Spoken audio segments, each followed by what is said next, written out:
El acto gira en torno a nuestros santos patronos, los santos niños Justo y Pastor, y tenemos en la mesa como invitado especial hoy a don Andreu Muñoz Melgar, doctor en Arqueología Clásica, también licenciado en Geografía e Historia. Él es director del Museo Bíblico Tarraconense y del Museo Diocesano de Tarragona, autor de numerosos artículos y publicaciones sobre los mártires cristianos de Tarragona, sobre San Fructuoso, San Augurio y San Eulogio, sobre la presencia cristiana en Tarragona en estos primeros siglos, y ha estudiado los aspectos históricos y arqueológicos de su culto. De hecho, su tesis doctoral es sobre esto. Ha sido presidente de la Asociación Cultural San Fructuoso y es director de la representación de la Pasión de San Fructuoso, de la que le pediremos también que nos hable un poquito al final, porque nos puede también ayudar a poner en marcha nuevas iniciativas también en Alcalá de Henares en torno a Justo y Pastor. Creo recordar que las ediciones comenzaron en 1990, ¿vale? Y se ha ido sucediendo, un poquito interrumpida con la pandemia, pero se mantiene. Es significada habitualmente en el Anfiteatro de Tarragona.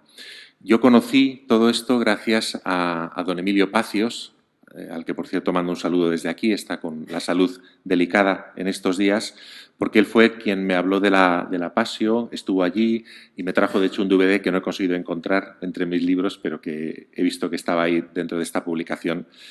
Y tenemos también con nosotros pues, los autores de la publicación, Emma Zaonero y Jesús Mendiola. Emma Zaonero, doctora en Arqueología y licenciada en Bellas Artes, y Jesús Mendiola, también licenciado en Bellas Artes, ambos restauradores, ahora desde el taller MV Arte. Ellos mismos también se presentaron un poquito, con lo cual, como estamos en familia, pues nos darán a conocer un poco más también su labor y su obra. Grandes conocedores del mundo hispano-romano y los autores tanto del argumento como de los dibujos de esta novela gráfica. Y a mi derecha, Juan Lledó Coloma, actual presidente de la Asociación de los Santos Niños Justo y Pastor de nuestra diócesis de Alcalá de Henares. Pues vamos a seguir el siguiente orden. En primer lugar, damos la palabra a Andreu para que nos contextualice un poco las persecuciones en la época del Imperio Romano y cómo afectaron a Hispania, y también qué vinculación hay entre Tarragona y Complutum, Alcalá de Henares, que eso es importante, ¿no? Porque hoy hacemos también un hermanamiento entre esto. Después daremos la palabra a los autores del texto para que también nos expliquen pues, cómo ha nacido, cuáles son sus características, qué podemos esperar de este libro, y también para que nos destripen un poquito el argumento. Ya sabemos que al final mueren, eso lo sabíamos ya, ¿no? Por lo tanto no es ningún spoiler. Y después volveremos un poco a hablar también pues, de las representaciones de los santos niños y de San Fructuoso. Pues tiene la palabra don Andreu. Muchas gracias, don Juan Miguel Prim, por la acogida que me dispensáis aquí en el Palacio Arzobispal. Don Juan Lledó, tan contento también de conocerte y de toda la actividad que realizáis. Y bien, a doctora Emma Zaonero, Jesús Mendiola, que además pues, de tener una relación de colegas, ¿no? También tenemos una amistad que nos une, muy importante. Y gracias a todos ustedes que, bueno, sucesores de la Complutum romana y cristiana, pues para mí es un regalazo haber venido hoy aquí, porque hay algo que nos une, ¿no? Culturalmente, espiritualmente, que es esta veneración y esta pasión por el conocimiento de los santos mártires. Entonces, hoy se presenta un libro que yo entiendo que es una joya de lo que hablaremos después, pero que ya abre un camino muy importante a la transferencia social, ¿no? De estos valores, insisto, tanto espirituales, porque para los creyentes es muy importante el reflejo en los mártires, pero también porque culturalmente forman parte de una historia sin la cual no podemos entender en absoluto todo el desarrollo de nuestra historia y de nuestro arte durante todos estos siglos desde la entrada del cristianismo en España. Bien, dicho esto, a mí me piden que contextualice muy brevemente, tal vez, el hecho de las persecuciones, ¿no? El porqué, el contexto en el que gira esta novela, pero en la que se enmarcan también todos nuestros santos mártires, sea de donde sean, de Oriente o de Occidente. En principio, el cristianismo entienden que pasa desapercibido por el Estado romano. ¿Por qué? Porque para los primeros cristianos, la percepción que de ellos tenía el Estado era pues, prácticamente nula. Formaban parte de una realidad, de una secta que formaba parte del judaísmo. Y este judaísmo, aunque monoteísta, por todo un conjunto de fuedera, de fuedus, de tratados, el judaísmo estaba exento de realizar acciones de culto respecto a los dioses del Estado romano, podían tener sus propios tributos, podían sacrificar en el templo de Jerusalén. El Estado romano reconocía la singularidad de la cultura judía y el cristianismo inicialmente quedó prácticamente dentro de esta concepción. Pero progresivamente está claro que el Estado romano empieza a tener conciencia que el cristianismo forma parte de una nueva religión y que potencialmente es un peligro. De ello se darán cuenta intelectuales paganos, pongamos como caso Celso, que verán en el cristianismo un peligro potencial para el propio Estado romano. ¿Qué recriminan los romanos al mundo cristiano? Oye, no veneran las imágenes, no asisten a los templos, no están al lado de aquello que llamamos las vetera instituta, incluso se abstienen de las prácticas o de las obligaciones militares. Claro, esto es la mentalidad de un Estado que no deja de ser teocrático, de un Estado que está pensando, pero bueno, ¿vosotros cómo pensáis que progresa nuestro imperio? ¿Cómo pensáis que nosotros traemos el trigo de Oriente a Occidente o mantenemos la paz en nuestras ciudades o hacemos crecer el derecho, la arquitectura? Lo hacemos gracias a nuestros ejércitos, lo hacemos gracias a nuestra uniformidad, a nuestra cultura, a la religión tal vez como un patrón de unidad. El cristianismo, de alguna manera, es percibido como una especie de superstición maléfica, como podríamos entender un grupo de embaucadores. Se entiende el cristianismo como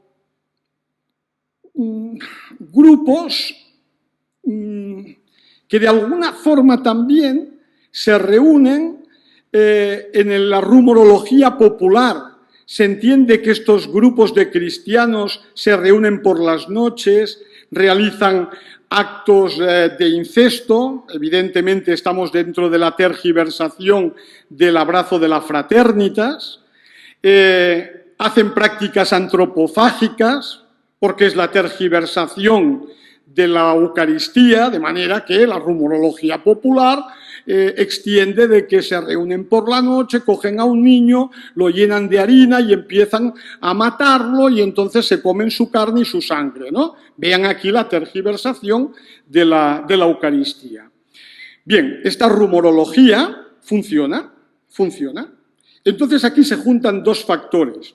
Un factor es esta rumorología popular y la otra son los principios, vamos a decirlo así, apologéticos paganos, que explican de que este cristianismo que todavía se recrimina el Estado, no lo está percibiendo como un peligro, realmente lo es. Y aquí nace la persecución, el conflicto entre el Estado y el cristianismo, pero en este primer momento como un conflicto que afecta más la dimensión individual. El cristiano es perseguido no tanto porque forme parte de una iglesia organizada, sino porque en sí mismo es cristiano y porque se le acusa de estas prácticas de superstición, de ateísmo e impiedad en el sentido que no están de acuerdo con los dioses del Estado. Se les acusa de flagitia, de estos crímenes, de incesto, etcétera, etcétera. Y por esta vía el cristiano es perseguido de una forma individual. Pero las cosas van a cambiar a partir del siglo III, sobre todo con los emperadores Decio, Valeriano, Galieno. Ahora estamos enmarcados más o menos a mediados del siglo III. Toda una crisis muy importante se cierne sobre el imperio, que ya la llevamos arrastrando desde la segunda mitad del siglo II. Pero imagínense, ¿no? Un momento en el que se están produciendo catástrofes naturales, que se están produciendo pandemias muy serias como la propia peste que describirá o que la conoceremos tanto a través de Cipriano de Cartago. Es un momento en el que las emisiones, la moneda, el antoniniano, en este momento de mediados del siglo III, se devalúa, pero como un 50% en muy pocos años, su plata. Esto que representa devaluación de la moneda, aumento de precios, inflación, ¿sí? Presión fiscal, no podemos pagar a los nuevos ejércitos, no tenemos ejércitos profesionalizados. No estoy hablando del siglo XXI, pero a veces lo parece. Y encima tenemos una presión en las fronteras que nos están viniendo por la parte oriental con los persas, nos vienen con los blemíes y los mauris por la parte del norte de África junto con los bereberes, los francos en la zona del Rin. Es decir, el imperio afronta un problema enorme, enorme. ¿Qué está pasando? El imperio romano, que antropológicamente debemos entender que tiene una dimensión como muy, ¿cómo lo diríamos? Como, no encuentro la palabra, muy fetichista, busco la palabra, son muy ritualistas, ¿no? Necesitan exorcizar estos males que le han sobrevenido.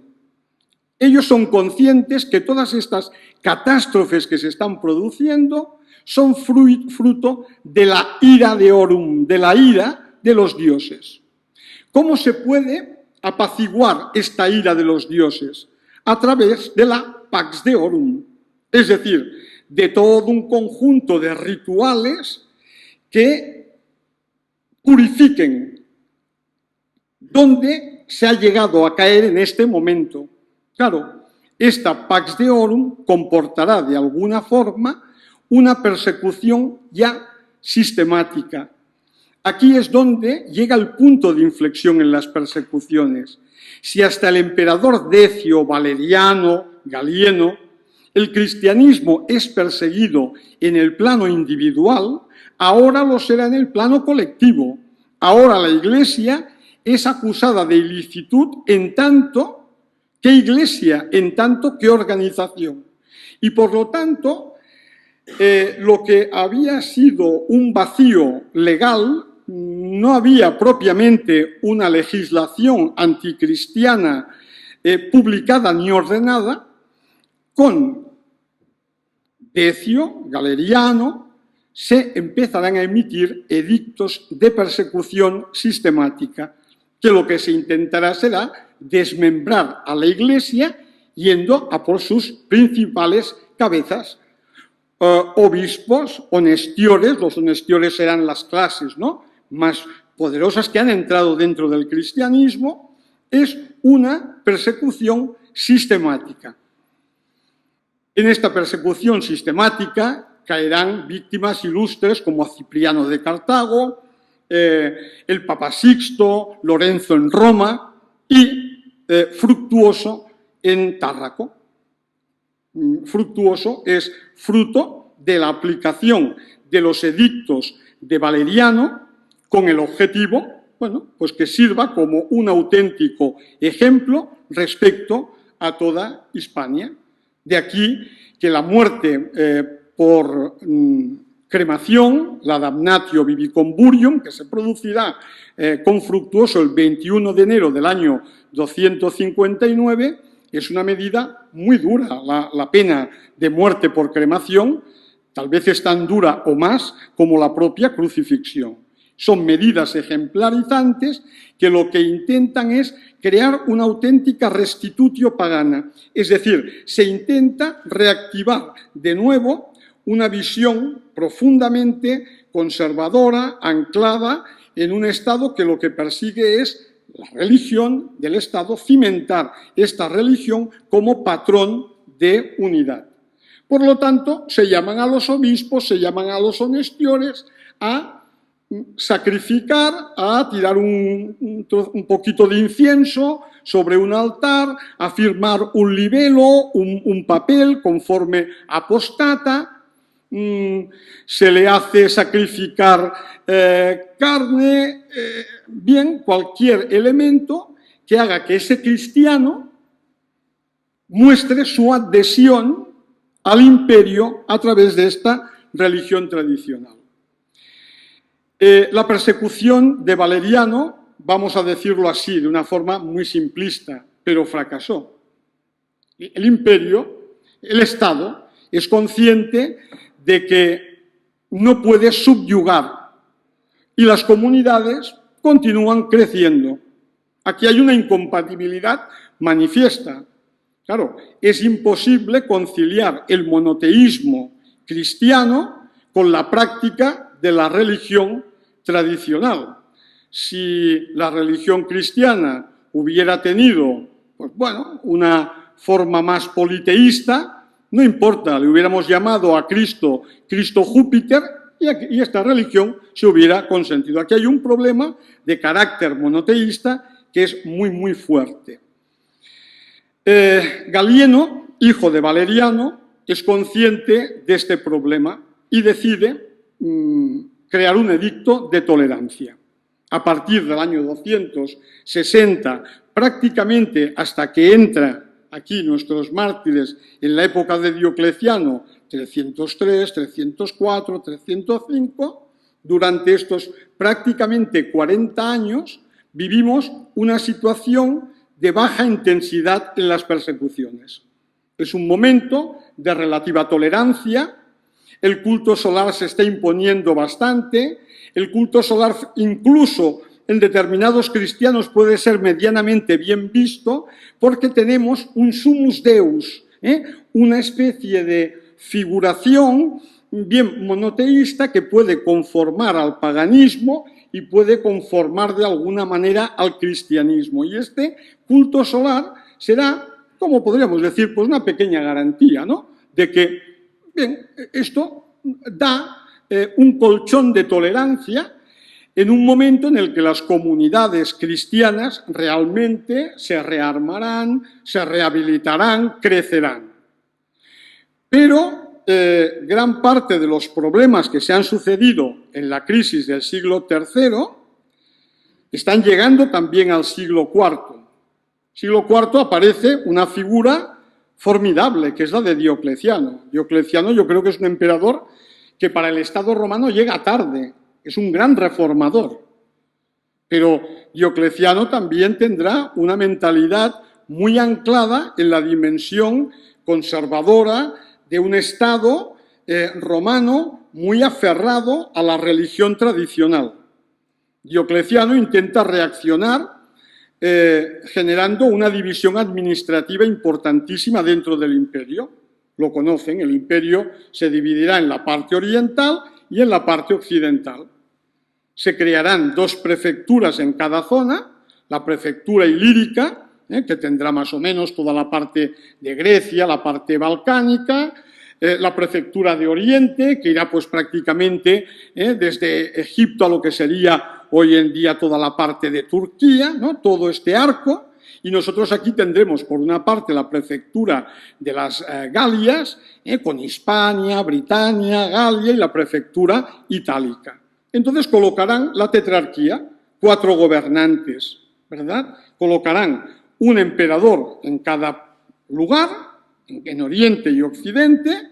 En Oriente tendremos a Diocleciano, por supuesto, él restituyendo este culto imperial, se otorga el rango de Diocleciano Jovius, se incorpora el rango de Júpiter, mientras que en el mundo occidental, Maximiano, emperador, se vinculará a Hércules, Maximianus Herculeus. Hércules, hijo de Júpiter, una realidad de subordinación política, pero al mismo tiempo de conexión con la religión tradicional, con la más pura religión tradicional. Por lo tanto, esta reforma religiosa irá conduciendo progresivamente a una nueva visión de restituir la Pax Deorum. De nuevo, se activa esta Pax Deorum que convergerá en una nueva persecución. Entre tanto, se está haciendo una reforma del ejército, un ejército más moderno, un ejército que además el cristianismo molesta antes de la propia persecución del edicto de Diocleciano contra los cristianos en 24 de febrero del 303, ya se está apartando a los soldados, a los militares cristianos de sus cargos. Ya se está produciendo una persecución dentro del propio cuerpo militar. Reformas, por supuesto, de carácter administrativas, aduanas internas. Hay una voluntad de una gran transformación, pero la reforma religiosa juega un papel importantísimo. Y en este sentido entendemos que esta persecución se irá desarrollando progresivamente. Primero, esta hostilidad contra los miembros que forman parte del ejército y que son cristianos, a los cuales ya, advierto, no se les obligaba a determinados rituales de sacrificio, se les creaba una cierta excedencia en todo esto. Por lo tanto, pero este punto cada vez se va haciendo más grave. El César de Oriente, Galerio, intenta provocar cada vez más la voluntad de Diocleciano para que dé un paso hacia una persecución general. Diocleciano parece que no estuvo de acuerdo en esta idea, no quería forzar tanto la maquinaria, pero la realidad es que 24 de febrero del 303 se hace un edicto general por el cual primero se producen expropiaciones, se intentan confiscar los libros sagrados y poco tiempo después la muerte a toda aquella persona que, siendo requerida a sacrificar, es decir, a poner en relevancia su adhesión al emperador como elemento principal de esta teocracia romana, quien no lo haga será juzgado a muerte. Y aquí sí que se empiezan a desarrollar una serie de persecuciones muy importantes. ¿Dónde se perseguirá más? Allá donde las prefecturas tengan una voluntad política más anexionada a las voluntades imperiales. Las prefecturas, por ejemplo, los territorios que controló en gran medida Constancio Cloro, ¿de acuerdo?, que es el César de Maximiano, bueno, pues aquí padecieron poca persecución.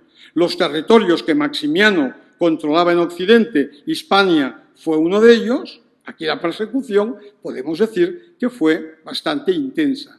Y no hablemos del mundo oriental, en el que esta persecución llegará prácticamente hasta 311, en el momento en que se produce el edicto de Galerio, que es un edicto de tolerancia, antes del llamado edicto de Milán del 313 por Constantino, y todavía en 313, en unas partes concretas del Imperio Romano Oriental con Maximino Daia, la persecución continuará. Por lo tanto, la persecución en esta época de Diocleciano fue de manera intensa. Esta persecución llega a la península ibérica. El problema que tenemos, ¿cuál es? Que para reconstruir toda esta persecución, para reconstruir toda esta persecución, disponemos de no demasiada documentación. Explico el problema. Es decir, nosotros tenemos una documentación hagiográfica, pero tenemos poca documentación, a veces, prosopográfica, vamos a decirlo de esta manera. Entonces, debemos someter a una crítica histórica esta documentación hagiográfica. Me explicaré, ¿no? Grandes mártires que hemos podido tener en la persecución de Diocleciano. Pues sin lugar a dudas, Justo y Pastor, indudablemente, para el caso de Complutum. El caso de Vicente, que es de Huesca, pero que es diácono al servicio del obispo San Valero en Zaragoza, pero que acabará martirizado en Valencia. Este es un ejemplo, pues, muy fundamentado documentalmente, porque conservamos más o menos una pasión del siglo IV, modificada en el siglo VI, pero conservamos el testimonio del Peristéfanon, de Prudencio, que es un gran poeta, a caballo del siglo IV y siglo V, que realizará una obra espléndida, el libro de las coronas o Peristéfanon, en el que glosará los mártires hispánicos con unos endecasílabos preciosos, unas poesías preciosas, pero que su pretensión es una pretensión de elevar los valores agonísticos, el valor del combate, del mártir, pero no está haciendo propiamente historia. Aunque esta documentación, tamizada por la crítica histórica, nos puede ser muy útil. Claro, es que en el caso de Vicente tenemos además 4 homilías escritas por San Agustín de Hipona. Claro, aquí tenemos unos testimonios muy poderosos y encima una serie de intervenciones arqueológicas que nos confirman el lugar de martirio e incluso parece que el lugar de sepelio donde se encontraría su martirium. Importantísimo. Es un momento en el que cae Eulalia de Mérida, rellena de aspectos legendarios, pero ahí la tenemos bien cimentada. Podríamos seguir, ¿no? El caso de Acisclo, por ejemplo, para Córdoba, aunque este no está condenado por el prefecto Daciano. Otro personaje que también, de alguna manera, nos baila, ¿no? Vengo a referirme que nosotros tenemos, claro, toda una literatura compleja. Tipificamos la literatura martirial en 3 puntos. Tenemos las actas de los mártires, que es el testimonio que los cristianos arrancan de los archivos imperiales. Oye, se ha producido un juicio y en este juicio se toma nota de todo el interrogatorio que se está teniendo entre el oficium del gobernador, entre el oficio del gobernador y entre los mártires, y los cristianos lo recuperan. Actas martiriales en estado puro y duro. Estas son las mejores, porque estas sí que nos llegan con un nivel de historicidad muy potente, ¿no? Nos aparecen las pasiones, un segundo género. ¿Qué son las pasiones? Pues mira, te introducen elementos del aspecto procesal de los mártires y del martirio, pero también te explican la vida de estos mártires unos días antes. Y después nos viene un tercer género, que es el género legendario, ¿sí? Las leyendas. Que muchas veces estos géneros legendarios, aunque con leyendas, es verdad que están recubriendo todo un núcleo histórico auténtico. Pero para la crítica histórica es difícil poder llegar a ese núcleo fundamental. Entonces, claro, la crítica histórica, en el caso concreto, ¿no?, de entender el cristianismo primitivo, el fenómeno de los mártires, nos aproxima a todo este mundo. A veces poca documentación prosopográfica o, digámosle, pues, de la otra, más documentación litúrgica, hagiográfica, este es un punto. Pero sin lugar a dudas que cuando uno va cogiendo los diferentes mártires, o Félix de Gerona, o Cucufate, por ejemplo, de Bárquino, son todos mártires que se están produciendo en este momento de Diocleciano, con sus rellenos legendarios, con lo que queramos, ahí existe un núcleo de veracidad histórica la persecución entre 304 y 305 en estos territorios fue realmente dura, ¿no? En el caso de Justo y Pastor nos encontramos con muchos problemas de carácter histórico, de crítica histórica. Claro, por empezar ya no tenemos unas actas martiriales o una pasio cimentada en un momento muy primitivo. Miren, en el caso de Tarragona, de Tárraco, nuestras actas martiriales tienen un contenido que es casi contemporáneo al momento del martirio y se van desarrollando en la primera mitad del siglo IV, ya tenemos las actas montadas. San Agustín glosa la memoria de Fructuoso y la antepone a la Inés de Roma, que es algo espectacular. Y Aurelio Prudencio le dedica todo un himno. Pero es que encima tenemos en el anfiteatro de Tarragona, en lugar del martirio, dos iglesias sobrepuestas con un culto continuo prácticamente desde la época tardorromana hasta nuestros días. Pero es que nos vamos a la necrópolis y tenemos ubicada su basílica martirial. Claro, aquí es que está todo. Claro, Justo y Pastor, ¿qué tenemos? Pues un peristéfano que por lo menos es un criterio importante de núcleo de veracidad histórica, por lo menos del propio fenómeno. Evidentemente una tradición que juega un papel muy importante, que no hay nunca que descartarla, pero sí tamizarla. Conservamos una tradición, la deslocalización de Complutum, ¿no?, a este campo loable, ¿no?, que es una cosa espectacular y que también juega a nuestro favor. Pero claro, al final, cuando se intenta reconstruir la biografía, la geografía, se hace realmente dificilísimo, dificilísimo. Pero lo que yo quiero subrayar, y con esto acabo, que no extrae ningún valor, ¿sí?, de autenticidad histórica. Porque en este sí que creemos que Justo y Pastor existieron, yo creo que no debemos tener ninguna duda. Después, cómo la tradición, los diferentes elementos han ido recubriendo su historia, es otra cosa. Bien, de forma muy torpe yo les he hecho una visión diacrónica, ¿no?, que nos ha ido desde el siglo I hasta ahora, pero creo que es un fenómeno complejísimo en el que nos tenemos que preguntar muchas cosas, ¿no? ¿Hasta qué punto el mundo romano es cruel, no es cruel? Supongo que esto lo hablaremos un poco después. Disculpadme que me haya alargado, pero me parece que es importantísimo, ¿no?, contextualizar esta realidad. Nos ha parecido perfecto, porque de hecho, bueno, pues nosotros nos basamos en principio en lo que estábamos hablando, en estas 4 datos de alguna manera ya recogidos muy a posteriori, y sobre todo la tradición, que es la que, como tú bien dices, pues mira, Schliemann cogió un libro que era un cuento y encontró la ciudad de Troya, ¿no? Nunca se sabe la veracidad que pueden tener las tradiciones. Entonces, bueno, pues nosotros con mucho cariño cogimos el testigo, vamos, que nos pasó Juan Miguel y entonces empezamos a darle vueltas a todo esto, que es lo que vamos a contar a continuación. Si acaso... Sí, bueno, es que después de Andreu a Sí. mí me cuesta...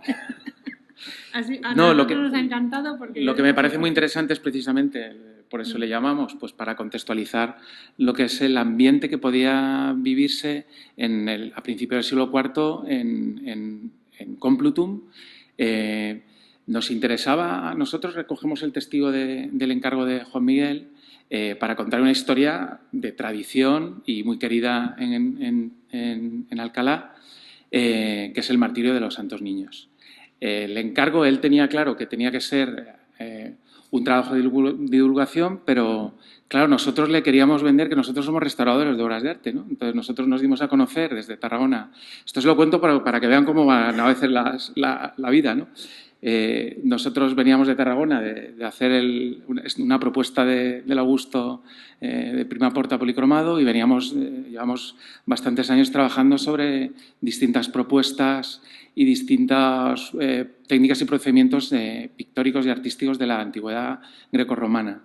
Entonces, uno de los esfuerzos que hemos hecho nosotros es, a través del Festival de Terracoiba, donde conocimos a Andreu, es un esfuerzo por transmitir la historia con esta distancia que que te permite quizás, pues bueno, contar y adentrarte en una narración sin llegar a tener todos los elementos, pero teniendo claro a dónde quieres llegar, ¿no?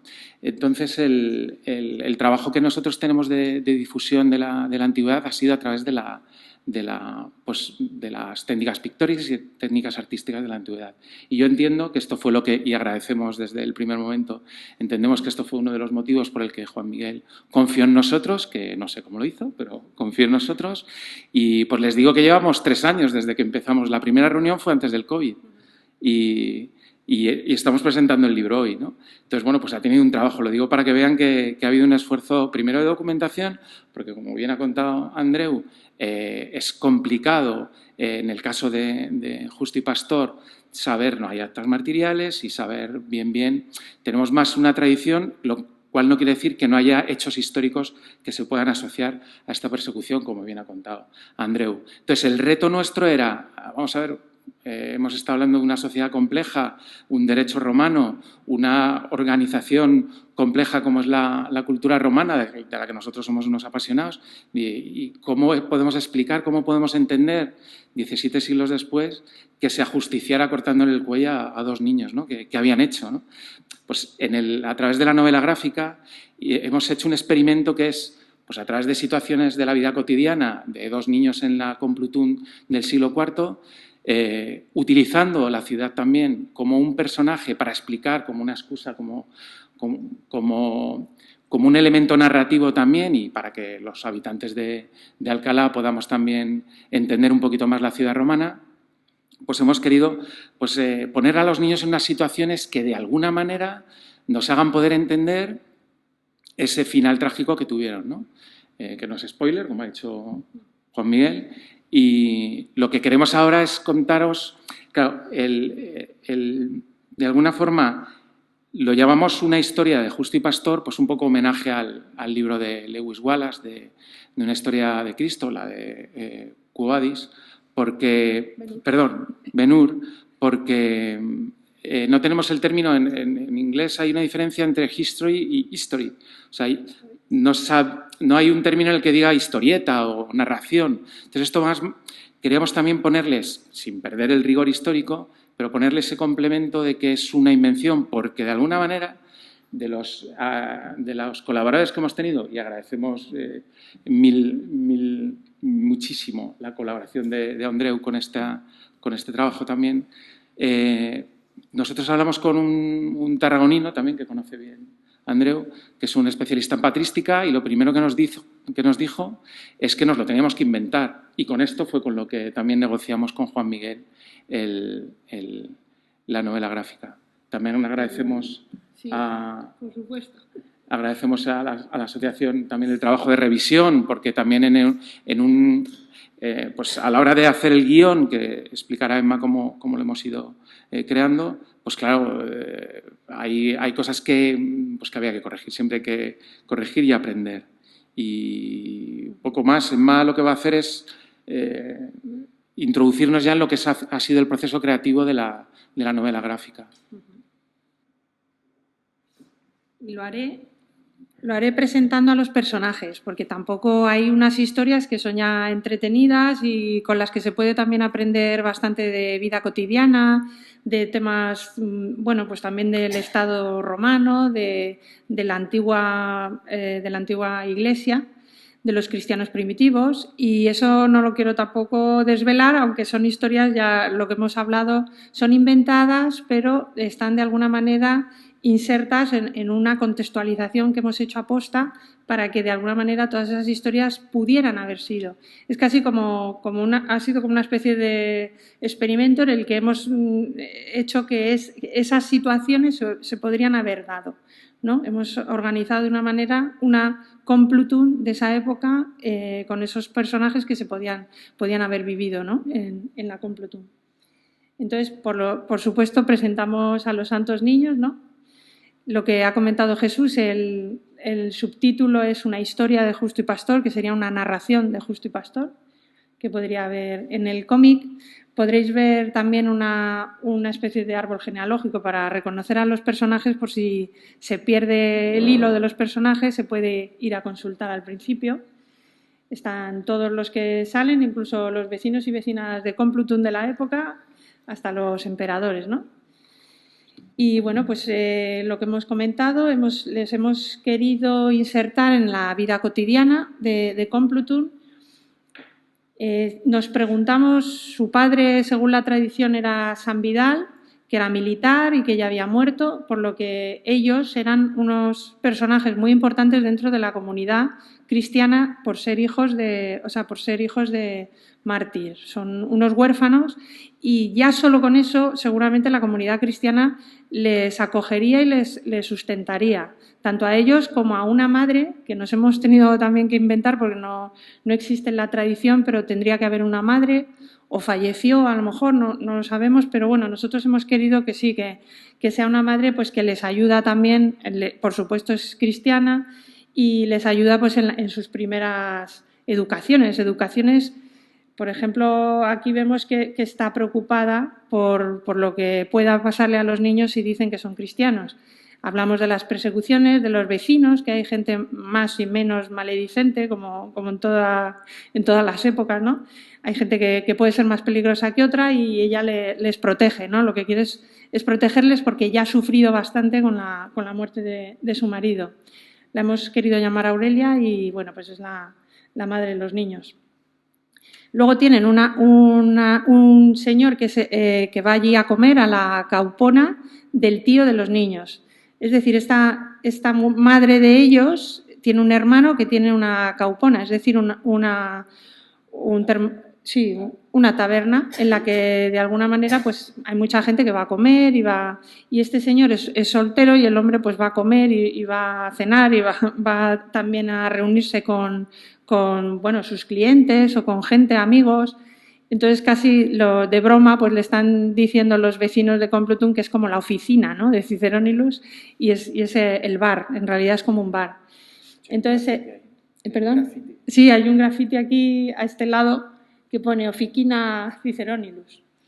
El nombre Ciceronilus es como pequeño Cicerón. ¿Por qué? Porque es un abogado, pero es un señor de extracción humilde que, gracias a su empeño por estudiar, ha logrado ser un abogado pues de pleitos medianos. O sea, no es un señor que haya llegado a mucho, pero sí que bueno, se ha hecho, digamos, un nombre y un oficio en la Alcalá de esta época. También pensando que luego Alcalá pues dará lugar a una universidad que también hará este tipo de gente que de alguna manera de extracción humilde pueda elevarse a una especie de nobleza administrativa, ¿no?, que era lo que más o menos ocurriría luego más adelante. Quería hacer como una especie de homenaje, ¿no? Entonces, a ellos, este señor pues les tiene cariño porque como va allí todos los días a comer, pues están por allí ellos jugando y entonces intenta enseñarles las primeras letras, porque son muy pequeños y es lo que toca. Pero de paso, como también es abogado, pues de vez en cuando les habla pues de sus cosas de abogado y les lleva también a veces a ver juicios. Entonces, bueno, pues empieza como a educarlos, ¿no? Y él piensa que pueden ser dos buenos abogados también, como hizo él. Y en efecto, pues eso les lleva a ver juicios menores, un ganso que se ha metido en un huerto, o sea, cosas muy, muy sencillas, pero que bueno, que los niños ya van viendo lo que es la basílica. Aquí está representada, por ejemplo, la basílica de Complutum, tal y como por ejemplo Sebastián Rascón y otros investigadores han de alguna manera presentado cómo podría ser. Han investigado y se han hecho también reproducciones 3D, etcétera. Entonces, con estas reproducciones hemos diseñado cómo podría ser la ciudad. Aquí vemos un templo, que este templo le queríamos poner, el templo este no tenemos constancia, pero estaría donde están todas las casas de los años 70, que están muy cerca de la Complutum, o sea, de los restos de Complutum. Hacia ese lado pues no se ha excavado, se han hecho algunas cosas, pero sí que podría ser que al estar al lado de la basílica pudieran haber templos pues dedicados al emperador o al culto imperial, que es precisamente a lo que se obligaba, como ha comentado muy bien Andreu, a de alguna manera tener esos cultos y esas ofrendas al emperador por parte de todos los ciudadanos, ¿no? Esta sería la basílica por dentro, los niños están allí atendiendo, tomando notas, bueno, pues son niños y están aprendiendo un poco el oficio. Y luego hay otro personaje que en paralelo lo que les va a enseñar es el mundo cristiano. Le he querido poner un patricio, he querido que fuera un patricio porque, como también ha dicho Andreu, hubo muchos patricios que también fueron cristianos y eran los que precisamente llevaron un poco las riendas o la cabeza de la Iglesia porque eran los que tenían dinero y recursos para, por ejemplo, esto que he comentado, de que a ellos les podrían haber pagado todas sus necesidades y haber mantenido, pues hubiera sido un hombre como este. Se hacían recaudaciones también, pero sobre todo era la gente de dinero la que podía soportar este tipo de necesidades, ¿no? De necesidades de la comunidad. Entonces él en su casa tiene una Domus Ecclesiae en la que todos los cristianos de la comunidad de Complutum se reúnen. Aquí vemos, pues bueno, los otros personajes que también, bueno, hay otro personaje que viene de Heliocroca, que está, bueno, Heliocroca es Lorca, y él, al estar muy cerca de Cartagonova, de Cartagena, pues conoce más lo que está ocurriendo por el Mediterráneo, en fin, que se va a hacer trae las noticias de lo que se está haciendo en esos momentos allí. Tiene más noticias de Tárraco, tiene más noticias de Roma, como es lógico porque está más en la zona mediterránea. Entonces, sí, este tipo de reuniones seguramente se daban en estas casas de los patricios. Por ejemplo, traería también textos de Tertuliano, por ejemplo, es el texto que trae él, que luego los niños estudian a este cristiano, también le estudian y le empiezan a oír palabras de martirio, de aguantar en el martirio. Entonces ellos ya empiezan también a entender que no solo es ir a las reuniones, sino también es a veces cuando las cosas están mal dadas, pues hay también que resistir este tipo de cosas, ¿no? de persecuciones. En efecto, los niños van a casa de este Lucio Nonio para aprender ya el cristianismo, más que hay un filósofo, un griego, que es el que les da esta primera, ¿cómo sería? Como una primera protocatequesis sería, ¿no? Sería como las primeras catequesis que se harían en esta época en los grupos cristianos primitivos. Y luego, pues es lo que ha dicho Jesús también, que Complutum sería otro personaje. Complutum es la ciudad que ha sufrido no sabemos muy bien si un terremoto con incendios, probablemente. Entonces, justo por esta época, Complutum se está reconstruyendo. De hecho, pues por ejemplo, esta es la fachada de la basílica y hay una epigrafía que nos está diciendo que sí, que precisamente Complutum está surgiendo de sus cenizas como el ave fénix. En efecto, debió haber algún tipo de destrucción y entonces hubo unas reformas. Y estas reformas son las que los niños también están viendo, que están ocurriendo, pero ellos ven que algo se tiene que reformar con más profundidad, ¿no? No solo la fachada de la basílica, sino que algo tiene que cambiar, ¿no? Esto va a ser ya como un leitmotiv de los niños, ¿no? Ya lo tendrán en mente. Aquí vemos cómo ponen esta epigrafía, que la tienen en el museo ahora, en la exposición que hay ahora, en el Museo Arqueológico Regional. Y luego hay otro personaje, que es Emilio Murena, que es el otro Dumbiro, porque no he dicho que Lucio Nonio era Dumbiro y el otro era este Emilio Murena, que no es cristiano, pero que su familia era militar, su padre era militar y estuvo estuvo allí enviado y vio las ejecuciones de San Fructuoso, de la persecución de Valeriano. Entonces, en efecto, de alguna manera dice que eso no puede ser bueno para el genius de Roma. O sea, sí que había romanos que tampoco estaban muy de acuerdo con este tipo de ejecuciones, igual que tampoco estaban de acuerdo con el mundo de la gladiatura, por ejemplo. Hay emperadores que prefieren venaciones o intentan quitar este tipo de cosas, pues porque ven que no son buenas para un Estado civilizado, al fin y al cabo, ¿no?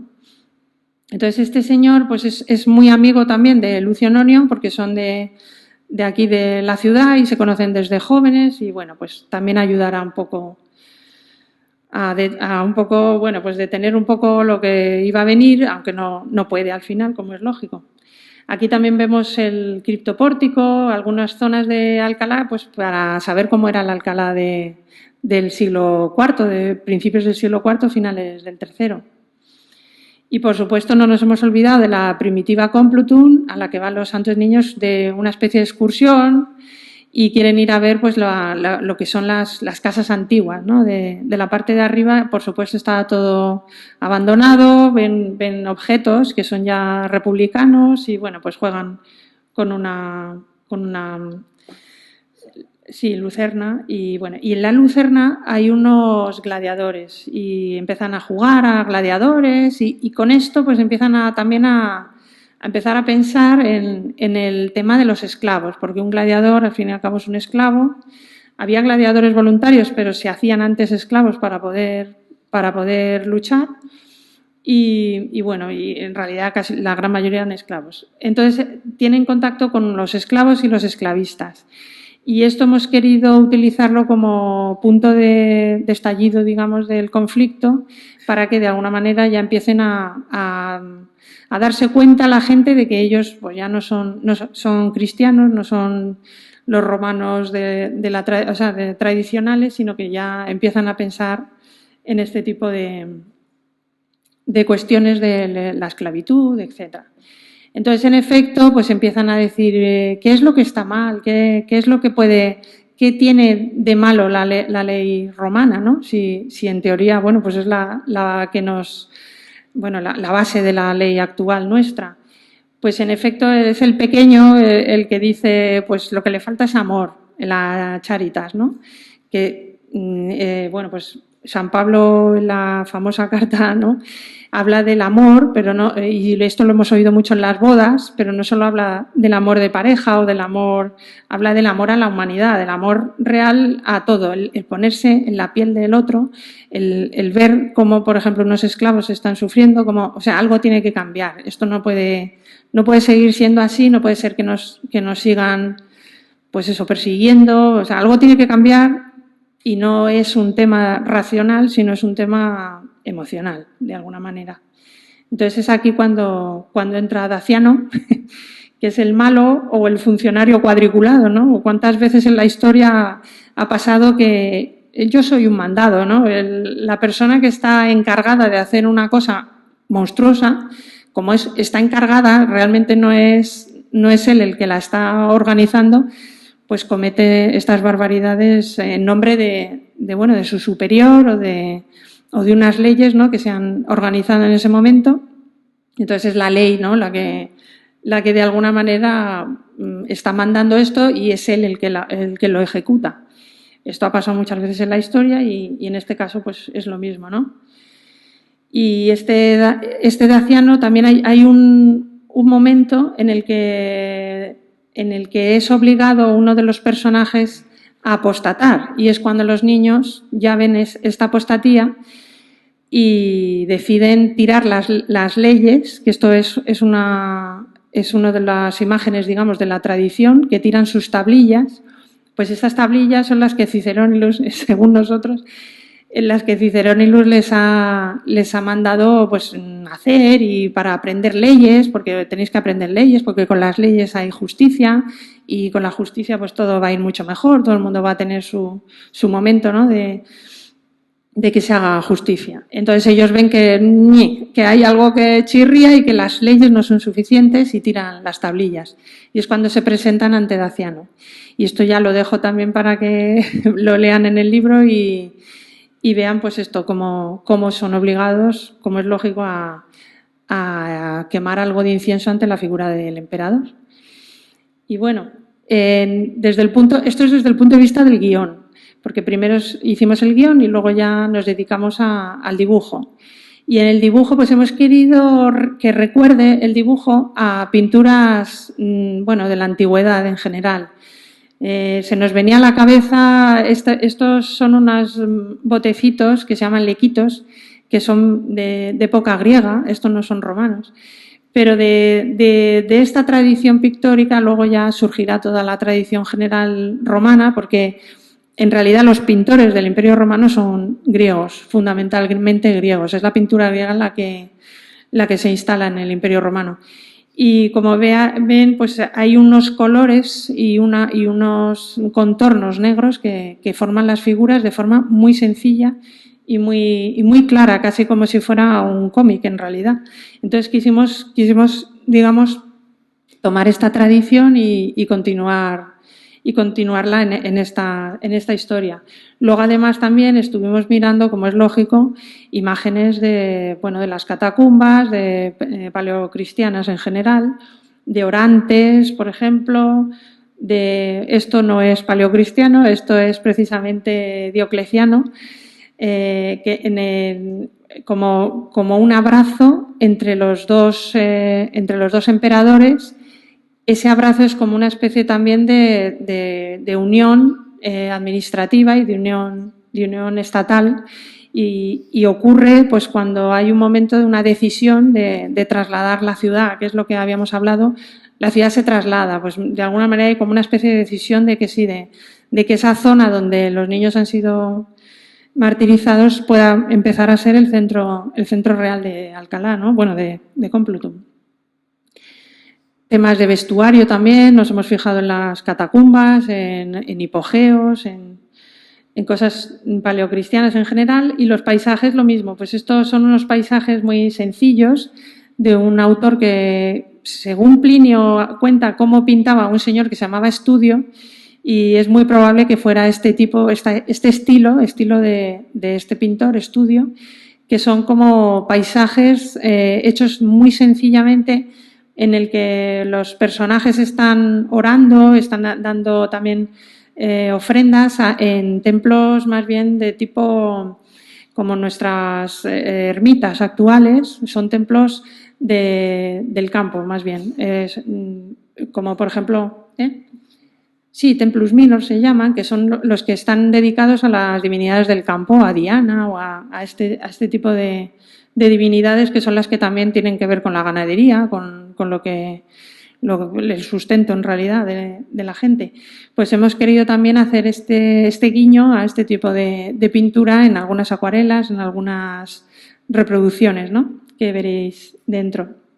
Los agradecimientos, pues ya, por supuesto, súper agradecidos a Juan Miguel, a la asociación, por supuesto, y a Andreu, que está aquí presente. Y luego tenemos que acordarnos de otras dos personas que nos han ayudado a hacer el guión, por un lado, y hacer el glosario, porque también hemos hecho un glosario de términos para que si en algún momento hay alguna duda se pueda consultar el glosario.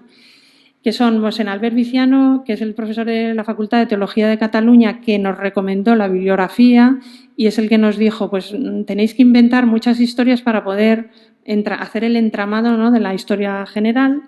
Y Joaquín Ruiz de Arbulo, que es catedrático de Arqueología y mi tutor de tesis, que me repasó el glosario en términos ya históricos y pues de leyes, legislación, etcétera.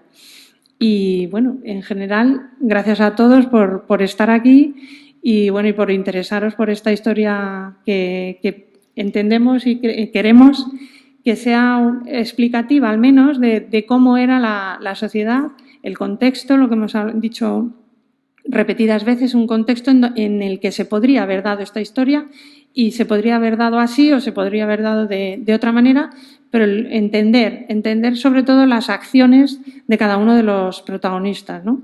Unos hacen una cosa, los otros otra. ¿Por qué lo hacen? Pues porque bueno, es otro contexto histórico y desde nuestro punto de vista a veces pues, nos resulta chocante y con esto esperamos que se entiendan estos conceptos, ¿no? Y esta historia. Pues muchísimas gracias. Con todo esto ha salido un volumen de unas 140 páginas, que no Sí. está nada mal, ¿eh?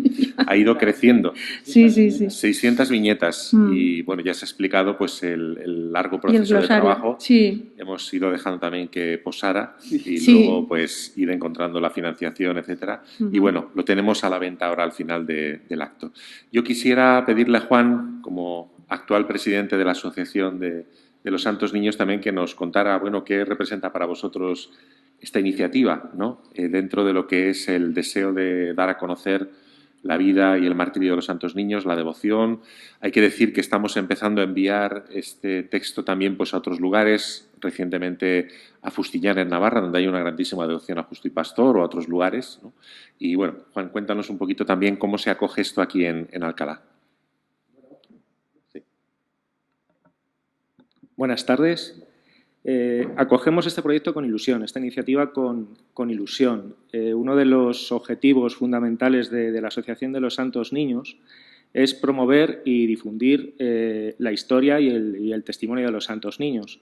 La historia, pues bueno, con este tipo de iniciativas la damos a conocer y el testimonio es una verdadera joya. O sea, 2 niños de 7 y de 9 años que no renuncian a una amistad con Cristo y como prueba de fidelidad entregan su propia vida, no hay nada más grande. De hecho, Emma llegaba a un momento en el que en el libro decía actúan de una manera determinada, sobre todo cuando hablabas de los gladiadores o de los esclavos. Los cristianos es que tienen ese signo distintivo, realmente no pueden renunciar a él porque es como un sello, una impronta que tienen ahí, que tenemos ahí, indudablemente, y conforme a la cual reaccionamos. Y eso queda muy bien expreso, yo creo que en el libro. El final no lo voy a desvelar porque ya lo sabéis, ¿no? Este tipo de iniciativas son importantes, tanto para esa transmisión de la historia y el testimonio, como también ayudar a otras cosas, como por ejemplo potenciar el culto o suscitar la devoción de los santos niños. Tengo una buena amiga en Huesca, que es conservadora de San Pedro el Viejo, y siempre acaba todas las ponencias diciendo que los santos niños merecen devoción. Es así. Lo importante es que con este tipo de iniciativas tengamos o mantengamos la llamita encendida. Muchas veces, bueno, sois arqueólogos, sois historiadores, el humano, el ser humano es frágil en memoria. Muchas veces nos tienen que estar dando en el codo o repitiendo las cosas. Y yo creo que esto es realmente necesario, porque si no pueden quedar en el olvido y realmente pues, entender las cosas como no lo son. Es indudable también que Alcalá no sería Alcalá tal y como hoy lo vemos, como hoy lo vivimos, si no hubiese surgido el martirio de los santos niños. Yo creo que estoy plenamente seguro. No sé si vosotros podéis refrendar esa opinión o no, a lo mejor estoy metiéndome ahí en un charco, pero indudablemente el origen de Alcalá, tal y como lo conocemos, es un origen cristiano. Si no hubiese surgido el martirio de los santos niños, no sé de lo que estaríamos hablando ahora mismo, a lo mejor de una ciudad estupenda y maravillosa, pero realmente no habría nacido. Ellos son la semilla de la cual pues, bueno, pues va a brotar el templo, la catedral y la ciudad que lo acoge. Eso es innegable. Y no porque lo diga yo, que soy el presidente de la asociación, sino porque hay pruebas objetivas, incluso la propia estructura urbana nos indica que ahí está el origen. Yo os animo a participar en todo este tipo de proyectos, con ilusión, como lo estamos haciendo nosotros, porque es una transmisión.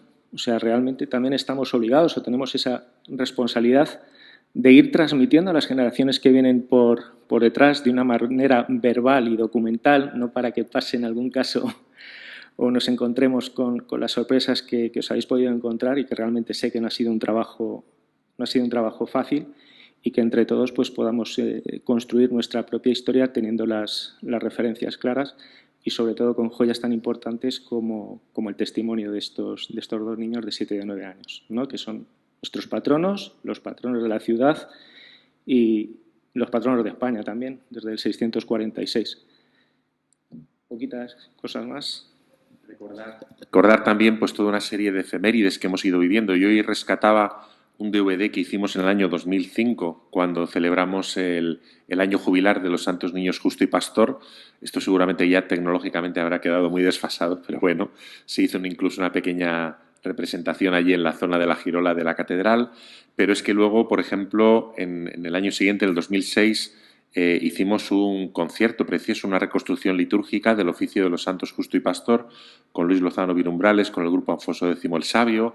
Recientemente hemos editado el auto sacramental de los Santos Niños Justo y Pastor de Francisco de las Cuevas, que ya se hizo una primera representación y está pendiente una representación ya pues un poquito más pública, y igual que el auto sacramental de las Santas Formas, que también el otro día representábamos en Santa María. En Italia, hace un par de años, se grabó también y se publicó este disco, el Oratorio de los Santos Niños, de Donato Riquezza, del que ya dimos cuenta también en la prensa local, que es una cosa preciosa. Es decir, en la época del virreinato de Nápoles, pues los españoles quisieron que se hiciera música en torno al martirio de Justo y Pastor, y los dos protagonistas pues van cantando y van entrelazando su historia. Es otra forma de hacer lo mismo que hemos hecho hoy, pues a través de la música. Con motivo de la reversión, del aniversario de la reversión de las reliquias, pues hubo toda una serie de acontecimientos que todos vivimos. La procesión, los restos de los Santos Niños Justo y Pastor desde Huesca que llegaron a Alcalá, cómo los recibimos, cómo hicimos oraciones, vigilias, cómo hicimos también una exposición en el ayuntamiento, en fin, el catálogo de la exposición. Toda una serie de publicaciones, de actos, o como todos los años tenemos pues el 7 de marzo, la fiesta de la reversión con los niños de los colegios, y como también el 6 de agosto pues hacemos la gran fiesta litúrgica del martirio de Justo y Pastor, ¿no? Y por eso me gustaría entrar en esta etapa final, para no acabar muy tarde, un poquito en lo que la experiencia que tenéis en Tarragona de representar la Pasión de San Fructuoso, y también cómo eso podría darnos luz también a nosotros. También por aquí están personas de la Complutum Renacida, es decir, tenemos todavía muchas cosas que podemos hacer también en Complutum, aprendiendo de nuestros hermanos mayores. Así que adelante. Bueno, esta es la obligación que yo creo que tenemos todos, ¿no? Este papel de transferencia social. Yo hablaré en un sentido doble, ¿no? Cristiano e intelectual. Intelectual porque pasa que a menudo el cristianismo primitivo hispánico ha quedado un poco relegado en un sentido histórico y en un sentido arqueológico. Pero sin estas raíces cristianas profundas no se puede entender España como no se puede entender Europa. Esto está claro. Entonces, poder llegar en un esfuerzo de fe y cultura como Iglesia, con rigor, con mucho rigor, ¿no?, a transferir socialmente esto y al mismo tiempo, claro, extraer esos valores agonísticos, ¿no?, esa identificación de los mártires con Cristo y, por lo tanto, todo lo que alrededor de este hecho reporta como vivencia personal y cristiana para nosotros, es importantísimo, ¿no? Entonces, este papel de transferencia es siempre difícil. O sea, por ejemplo, Tarragona, imaginaros, un patrimonio paleocristiano brutal. Ahora no os estoy haciendo chaumanismo, ¿eh? Escuchadme, un anfiteatro colosal donde se superponen dos basílicas, la más vasta área de necrópolis que tenemos en el mundo occidental fuera de Roma, un mausoleo, o lo que sea, un edificio de planta centrada con los mosaicos en cúpula de temas salvíficos del Antiguo y Nuevo Testamento, sencillas, espectacular. El patrimonio paleocristiano de Tarraco es increíble y con las actas martiriales más antiguas de toda la península ibérica. ¿Vale? ¿Se imaginan esto? Pues hace 20 años, vamos a poner 30, ¿sí?, este patrimonio solo trascendía, podríamos decir, a los círculos intelectuales históricos y a los círculos eclesiásticos formados. Esto no llegaba a la gente. Llegó un momento en que hacia los finales de los años 80 entendimos a través de una asociación cómo podemos transferir este conocimiento. Claro, cómo coger unas actas martiriales, una pasio, que estaba pensada no para explicar una historia, no es una novela como esto, era para ser proclamada, aunque tuviera un fondo casi novelesco, ¿verdad? Entonces, ¿cómo transferirla? Bueno, pues entonces nace una representación teatral con la ventaja de que tenemos el anfiteatro. Es decir, los espectadores se sientan en un anfiteatro donde al mismo tiempo que son espectadores son actores, porque están reviviendo aquello que vieron hace 1750 años otras personas en el mismo asiento, y se está produciendo en la arena del anfiteatro la muerte por martirio, por fuego, allí donde se produjo. Escuchen, esto es impresionante. Pónganle ahora una noche, lo hacemos en verano porque si lo hiciéramos el 21 de enero los matamos a todos, vamos al martirio seguro, con el mar Mediterráneo. Entonces, un guión muy riguroso, ¿sí? Evidentemente, con las fórmulas que nos puede dar el imaginario para poder hacer esto comestible. ¿Qué es la gran cosa que habéis hecho vosotros? Porque este libro es al mismo tiempo de una belleza plástica extraordinaria, pero es un relato, ¿sí?, que sostiene con paralelos, porque al final la historia podría haber sido así, porque os habéis cimentado en paralelos de otros mártires del imperio. Entonces, es una cosa muy bien tejida, que es una novela no para niños ya, ¿eh? Es una novela para, yo diría, jóvenes, adultos y para niños, por supuesto, cuando se lee en familia. Es un material inmejorable. Esto, de alguna forma, pues se ha intentado hacer en Tarragona. Una iniciativa espléndida fue un álbum. Imagínense, ¿no? La historia de San Fructuoso, como podría ser Justo y Pastor, en 100 y pico cromos. Estos estaban editados por Pilarín Vallés, que saben que es esta digamos, pues, pintora, ilustradora. Ella se llama Ninotaire, como de muñecos. Entonces, esto se repartió por toda la ciudad. La gente que iba a los comercios le regalaban un cromo, ¿sí? Y entonces rellenaron un álbum. ¿Saben a cuánta gente llegó esto? A 50.000 personas. Testado, ¿de acuerdo? Testado. Una implicación de la ciudad. Y entonces tú ibas a la carnicería, tal, me falta el cromo, tal. La gente se cambiaba los cromos. Esto fue algo extraordinario y no hace tantos años, ¿no? Claro, sostenido además, bueno, pues con otros materiales. Esto, por ejemplo, el ilustrador es Berzosa, que es célebre. Entonces, la Pasión de San Fructuoso, pues también en dibujos animados. Yo creo que, sobre todo, la representación de la Pasión de San Fructuoso es la que nos permitió, ¿no?, poder transferir este patrimonio de una forma comestible. Es decir, yo estoy entendiendo las actas martiriales, pero en un contexto en el que el guión me está explicando ese contexto tan complejo que yo me parece que les ha atormentado, pero sin el cual es que es imposible poder comprender el fenómeno cristiano, que es de una complejidad extraordinaria. Bueno, pues entonces, con una voluntad de reconstrucción histórica, como tienen también estos dibujos, aquí yo me he fijado mucho, ¿no? Es que hasta el último casco, escuchen, es que es de un modelo extraído del siglo IV, es claro, el otro elemento de rigor que tiene como potencial por todo el tema de vocabulario, ¿no? Yo creo que vamos en una línea muy parecida. Claro, Juan Miguel enseñaba también la labor ingente que hace desde esta Vicaría de la Cultura y desde estas iniciativas a través de la música, ¿no?, que también ha dado buenos resultados. Nosotros tenemos un oratorio también realizado de Fructuoso. Es decir, me da la impresión que vamos en una línea muy buena, pero ojalá se pudiera añadir Mérida y ojalá se pudiera añadir Córdoba y ojalá se pudiera añadir con Félix Gerona, ¿no? Y yo soy más ambicioso en ese sentido. Bueno, ambicioso. De la visión, el contexto de toda esta transmisión, lo que decimos antes. El contexto de esta transmisión estaría muy bien imbricarlo en actividades como el Tárraco Viva. O sea, no olvidemos, Justo y Pastor eran romanos. Aquí hemos hablado de su aspecto cristiano, pero no dejan de ser romanos. Entonces, imbricar el mundo cristianismo dentro de actos o de festivales de reconstrucción romana me parece que es importantísimo, porque como que se ha ido separando.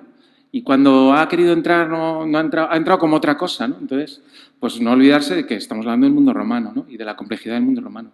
Claro, eso sería muy bueno. Los cristianos son romanos. Eso es. Parece que a veces nos los plantean como extraterrestres que bajan al Imperio Romano y ahí se manifiestan. Los cristianos soñaban, pensaban, vivían, amaban en romano. Entonces, es importante demostrarlo también, es decir, presentar, ¿no?, a la sociedad estos valores. Y bueno, la representación, por acabar, ¿no?, pero yo os convidaría a que vinierais a Tarragona a verla. Si Dios quiere, el año que viene será, porque tenemos ahora el anfiteatro en obras. Pero es una representación en la que participan unos 80 actores, ¿sí? Todo el mundo es voluntario. Tiene música orquestada propia y entonces lo hace la Schola Cantorum de la Catedral de Tarragona con su orquesta. Por lo tanto, tiene una música en vivo que ayuda muchísimo, que además se incardina también, ¿no?, en el drama, en la geografía, está muy bien incardinado. Aquí participa pues una orquesta de aproximadamente entre coro y orquesta, unas 200 personas. Y después nos movemos con personal técnico, unas 50 personas más. Pero prácticamente todo el mundo es voluntario. Y yo creo que ha sido la forma más exitosa que hemos tenido de proyección de la pasión de San Fructuoso. Hoy en día, lo que hace 30 años pasaba, bueno, pues yo creo que ahora vas a una escuela, preguntas a un alumno, oye, ¿quién es San Fructuoso? San Augurio y San Eulogio, ¿sí? Y son capaces de ubicarlo. Hasta nos ha sorprendido que en algún concurso de estos de la televisión ya aparece la pregunta aquella, ¿San Fructuoso en qué? ¿Sí? Caramba.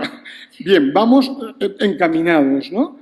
Pero no hacer una representación trivial, algo, no. En realidad lo que pretendemos es ese rigor cultural, ese ubicarlo en el discurso intelectual, ese puente entre fe y cultura, y desde luego, como cristianos, aquí sí que hablamos con la otra parte del alma, claro, entender que estos mártires están vivos en nosotros como un ejemplo a seguir, desde muchos aspectos, ¿no? Todo lo que los mártires nos indican y nos llevan. Pues esto es fundamental. Yo no sé si queréis pasar un trocito, ni que sea un trocito, para que veáis más o menos en qué consiste esta pasión, ¿no?, de San Fructuoso.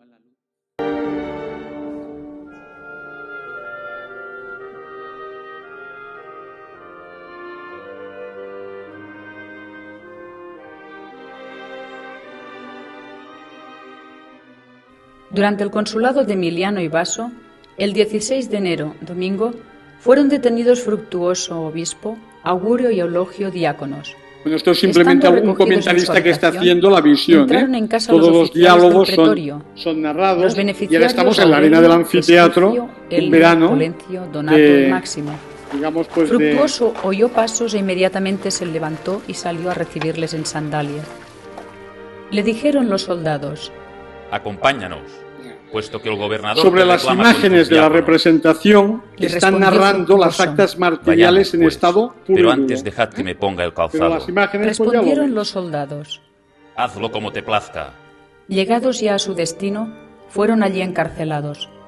Fructuoso, sin embargo, dichoso y seguro de la corona a la cual era llamado, oraba sin cesar. Los hermanos le asistían asiduamente, le proveían de alimentos y le suplicaban que les tuviera presentes en su mente. El día siguiente bautizó en la prisión a nuestro hermano llamado Rogaciano. Pasaron 6 días antes que lo sacaran de allí el viernes 21 de enero y prestaron luego declaración.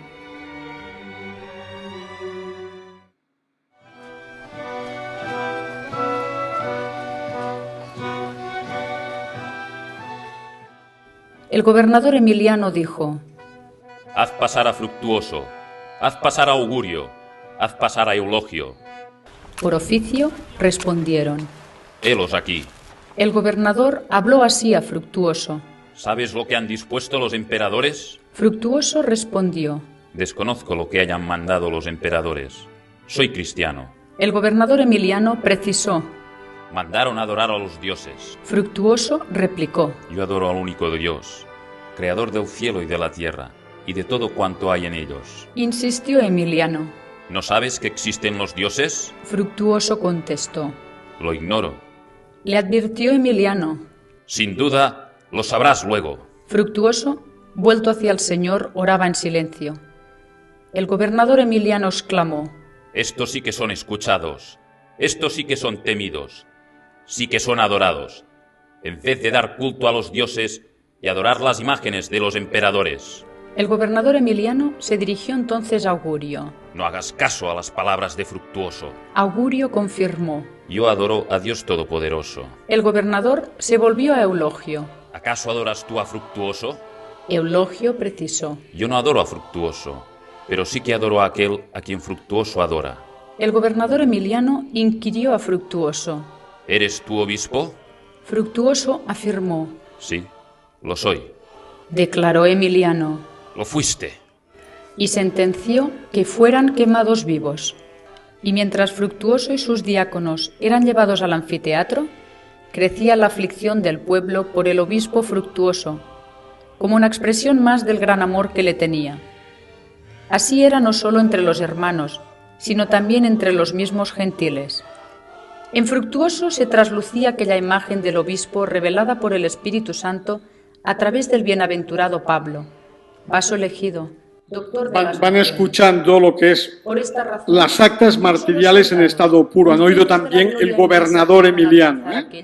Las causas de los cristianos contra el Estado siempre era una cuestión de lesa majestad contra el Estado y por lo tanto son los gobernadores los que tienen el praeses, el que tiene la potestad para juzgarlo. Si quieres adelantar un poquito hacia el martirio, solo para que tengáis una idea, esta es una representación que dura en torno a 1 hora aproximadamente, con lenguajes propios. Se van extrayendo algunas palabras concretas de las actas martiriales. Con lo que, claro, otra cosa muy bonita es que en el anfiteatro están resonando esas palabras que hace 1750 años también resonaron, ¿no? Tiene una parte, una dimensión como muy mágica. Al fruto prometido en las Santas Escrituras. Se hicieron semejantes a Ananías, Azarías y Misael, pues en ellos resplandecía la Trinidad Divina, cuando de pie sobre el fuego terrenal, el Padre se les hacía presente, el Hijo les confortaba y el Espíritu Santo andaba entre las llamas. Solo que entren en su casa la Pasión de San Fructuoso, ¿sí?, podrán ver toda la representación completa, simplemente por una visión de 4 imágenes. Muy bien, pues tenemos unos minutitos por si alguien quiere preguntar algo, quiere hacer alguna sugerencia, alguna cosa.